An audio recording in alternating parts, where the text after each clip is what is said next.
சண்முகா பிரதான நடுவராக, துணை நடுவராக மினோஷன்,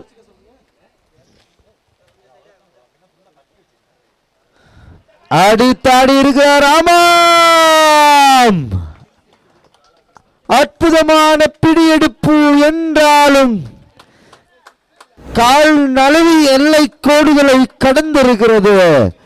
ஒரு ஆறு ஓட்டமாக மாறி போயிருக்கிறது. அந்த ஆறு ஓட்டத்தோடு அணியுடைய மொத்த ஓட்ட எண்ணிக்கை 33 ஓட்டங்களாக இருந்திருக்கிறது.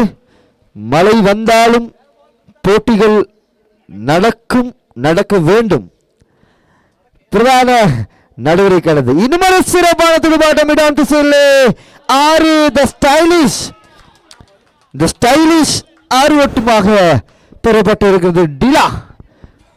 டி ஸ்டார்ஸ் டெக்ஸ்டைலினுடைய ஆரம்ப துடுப்பாட்டக்காரர்கள் மிக சிறப்பாக துடுப்படுத்த ஆடிக்கொண்டிருக்கிறார்கள். ஒரு பக்கத்தில் வலதுகை துடுப்பாட்டக்காரர் கோபி 4 6 ஓட்டங்களை பெற்று தந்தார். மறுபக்கத்தில் டிலக்ஷன் இன்னுமாக 2 6 ஓட்டங்களை பதிவு செய்திருக்கிறார். மொத்தமாக இந்த பந்துகளில் 6 ஓட்டங்கள் பகிரப்பட்டிருக்கிறது. அடித்தாடி இருக்கிறார். இன்னும் ஒரு 6 ஓட்டம். 3 பந்துகளுக்கு 3 6 ஓட்டங்கள். என்னாரினுடைய சாம்ராஜ்யம் நிலை குலைந்து நிற்கிறது. என்ன செய்ய போகிறார்கள்? எப்படி மீண்டு வரப்போகிறார்கள்? பொறுத்திருந்து பார்ப்போம். இங்கு 4 பந்துகள் ஒட்டுமொத்தமாக 10 பந்துகள் தான் வீசப்பட்டிருக்கிறது. ஓட்ட எண்ணிக்கை 45 ஓட்டங்களை பெறப்பட்டிருக்கிறது. பொறுத்திருந்து பார்ப்போம். இந்த முறை முறையற்ற பந்து எந்தவித ஆலோசனைகளும் தேவையில்லை. முறையற்ற பந்து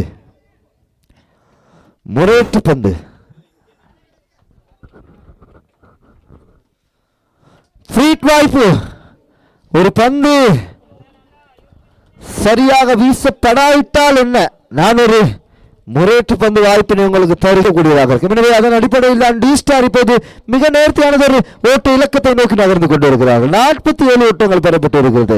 இந்த 47 ஓட்டங்கள் தான் 2 பந்தோர்களை பெறப்பட்ட அதிகூடிய ஓட்டமாக இருக்கிறது. மறுபக்கத்தில் இலக்கம் 6 இலக்கத்தோடு எங்களுடைய மனோஜ் அழைக்கப்பட்டிருக்கிறார். தொடர்ந்து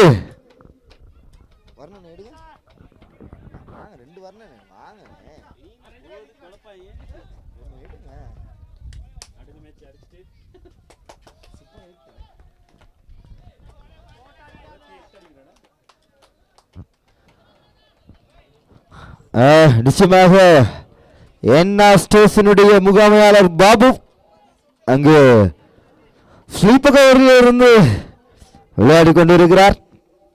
அடித்தாடி இருக்கிற ஃபிளட் சிக்ஸ் மிக அற்புதமான 6 ஓட்டம். நான் நினைக்கிறேன் இந்தியாவினுடைய சமீப காலங்களிலே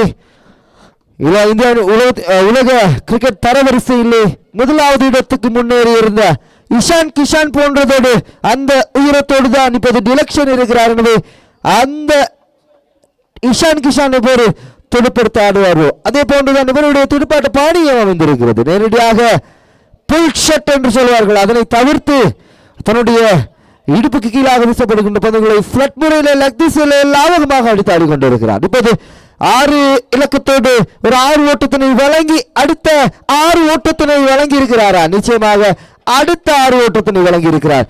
6 இலக்கம் ஒரு 6 ஓட்டம் பெறப்பட்டிருந்தது. அடுத்த பந்து இன்னும் ஒரு 6 ஓட்டமாக மாறி போயிருக்கிறது. அந்த 6 ஓட்டத்தோடு அணியுடைய மொத்த ஓட்ட எண்ணிக்கை 59. நோ விக்கெட் 59 பெறப்பட்டிருக்கிறது. நிச்சயமாக இந்த தொடரில் இருந்து இன்றைய நாளிலே ஷான் பங்கேற்கவில்லை. எனவே அவர் நாளை வருவாராக இருந்தால் YS Apex இன்னும் பலமான அணியாக மாறுவதற்கு வாய்ப்பு இருக்கிறது. இன்னும் ஒரு சிறப்பான துடுப்பாட்டம் அடித்தாடப்பட்டிருக்கிறது.